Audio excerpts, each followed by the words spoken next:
presenting by Deep Music। नमस्कार दोस्तों, नए नए छत्तीसगढ़ी गाने सुनने और देखने के लिए हमारे दीप म्यूजिक चैनल को अभी सब्सक्राइब करें और बेल आइकॉन के बटन को क्लिक करें।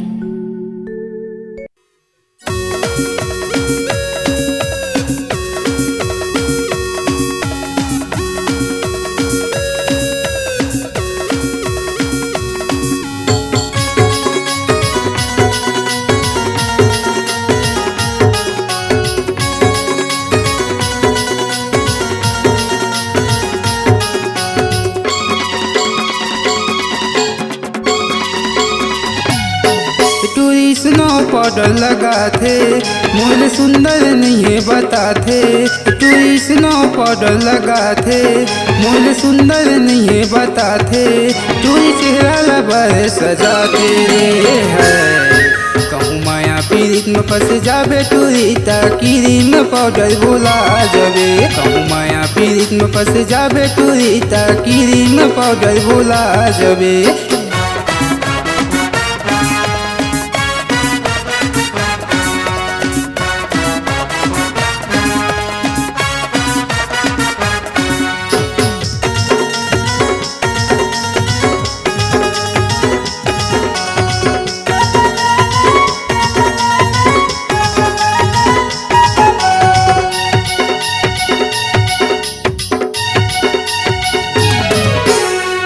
टूरी तन के घमंड हो जाबे लाले लाल वो बढ़ जाबे मोरे सपर मटूरी हो जाबे बुरा हाल वो बढ़ जाबे मोरे सपर मटूरी हो जाबे बुरा हाल वो। तन सजाले मोला दिल में बसाले तन सजाले मोला दिल में बसाले आई लव यू कही देना वो है कहूँ माया पीरित में फंस जाबे। तू क्रीम पाउडर भुला जाबे। कहूँ माया पीरित में फंस जाबे। तू क्रीम पाउडर भुला जाबे।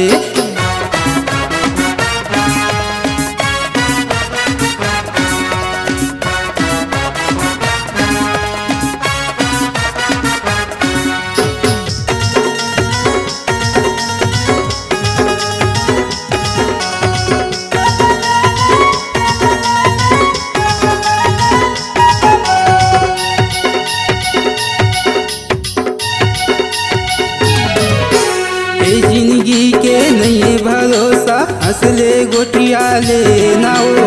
4 दिन के तो जवानी है टूरी कतेक करबे फैशन लाओ। 4 दिन के तो जवानी है टूरी कतेक करबे फैशन लाओ। सुंदर चेहरा तो वो गोरी कही देना मोला सैया वो गोरी दिल में समा जाऊँ तो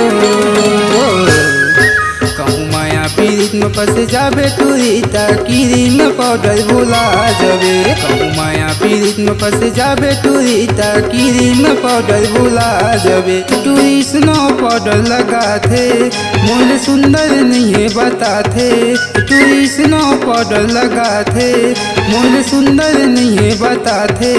तू चेहरा लबर सजाते है कहूँ माया पीरित में फंस जाबे। तू क्रीम पाउडर भुला जाबे। कहूँ माया पीरित में फंस जाबे। तू क्रीम पाउडर भुला जाबे। कहूँ माया पीरित में फंस जाबे। तू क्रीम पाउडर भुला जाबे। कहूँ माया पीरित में फंस जाबे। तू क्रीम पाउडर भुला जाबे। कहूँ माया पीरित में फंस जाबे। तू क्रीम पाउडर भुला